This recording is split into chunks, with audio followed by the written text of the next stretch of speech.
Hey, what's up everybody? NFX here. I just wanted to show you a couple of quick tips about using guitar plugins. Um, the first tip I want to tell you guys is to understand how the articulations work for the plugin. This is obviously just general good advice for any type of plugin. Like if you're using a string section plugin or maybe horns plugin, there's things called articulations that make that instrument sound more like that instrument. Like, in the horns, they could play staccato. I guess strings can also play, staccato, or they can hold a note, or they can rise, or they can fall. They could do different motions that give that instrument more feeling, if you will. And guitar plugins, at least the ones I've used, generally have some form of articulation as well. It's not just plucking the key. And I want to point out a couple in a song I've been working on recently. The first is a contact guitar. It's just an acoustic guitar, and it sounds something like this.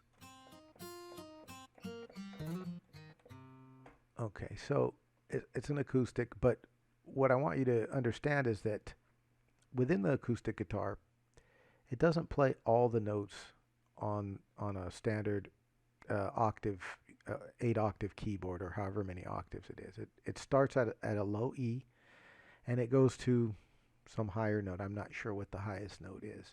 But like if you were to pluck that low note on any guitar, generally that's going to be tuned to a low E. So anything below that, as you can see in this keyboard chart here, where the blue notes are where the actual guitar sounds would happen. I guess down here it's better because you can see when I hit the keys where they are. But anything in the blue section will trigger a guitar sound. But the red section here is where the articulations come into play. And up here on the guide, that's where it shows you what those keys do. For example, the default would be this C right here, and if I hold that or press it and then play some notes, it's just a normal pluck, if you will. The C sharp, however, which is the black note right above there, I'm going to trigger that now. I'm going to play, and you can hear now it's sliding. If you hit it softly, it won't slide, but if I hit it hard, it'll slide. So that gives it a different articulation. Going forward, I'm not going to show you all of them, just one more, but the D it kind of mutes, palm mutes the string. So you get different sounds. See, without the palm mute, with the palm mute.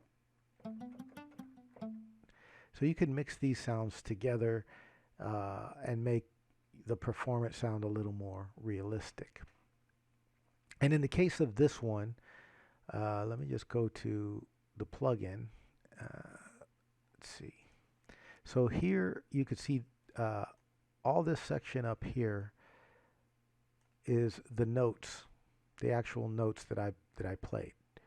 The section down here is setting the various articulations that I want it to use. So what's going to happen is I'm going to slide the articulations to the bottom here, and when this one, for example, when this articulation kicks in, that's going to trigger a sliding note, and then here and then over here again.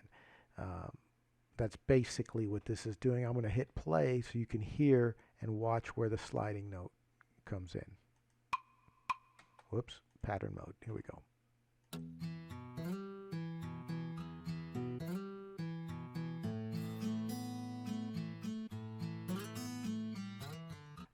Okay, so you can hear that the slides are being triggered, etc. Okay, so that's just one guitar plugin, but you can see how understanding how to use that is going to help you get the most out of it.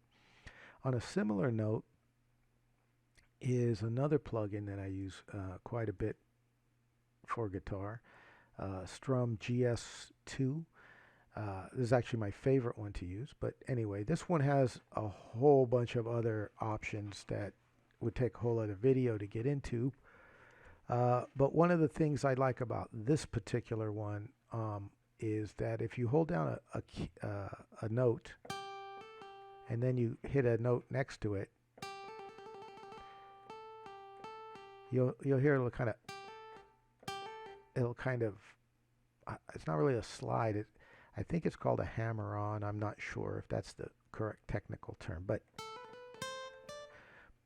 this plugin knows which notes are on a string, so it knows whether or not it can do that or not do that, etc.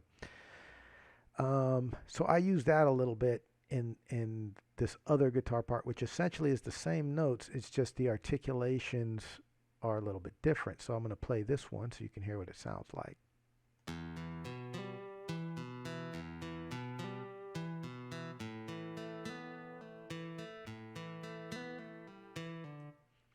And then, of course, my goal was to just layer them together to give a richer sound, and then you're going to hear something like this.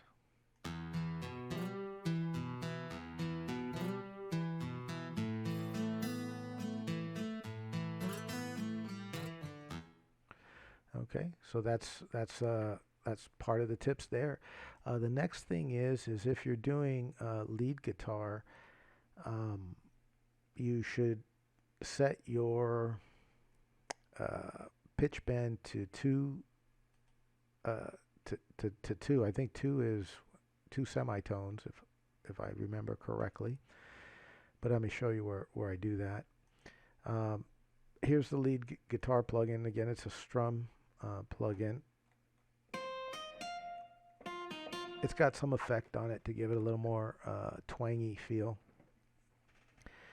But if you go to the settings over here, so where it says send pitch bend range, I have it set to 2. And what that does is it locks it so that when I push my pitch bend wheel up or down, it only goes up to 2 semitones. It won't go beyond that. And that just helps me from pressing it too far and getting out of tune, because there are certain notes that you can bend into the next note.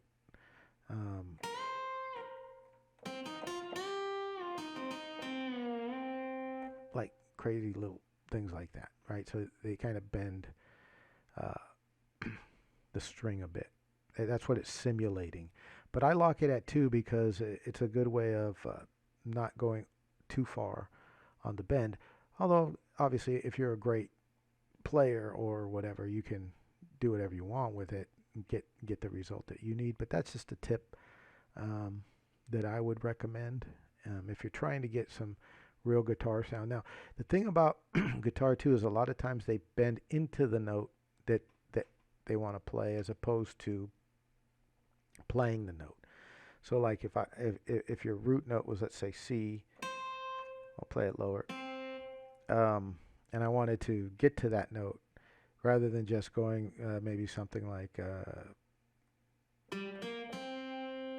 get to it, you could slide into it like that.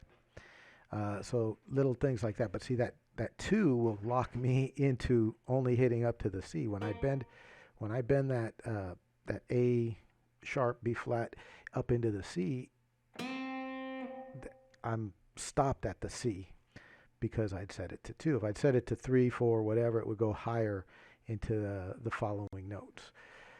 And what I've found that there's quite a few spots in the scale where you can use it effectively. Basically anywhere where it's a 2 semitone jump, you can go into it. So if your scale was, there's a lot of notes in there that can bend. You know, you could say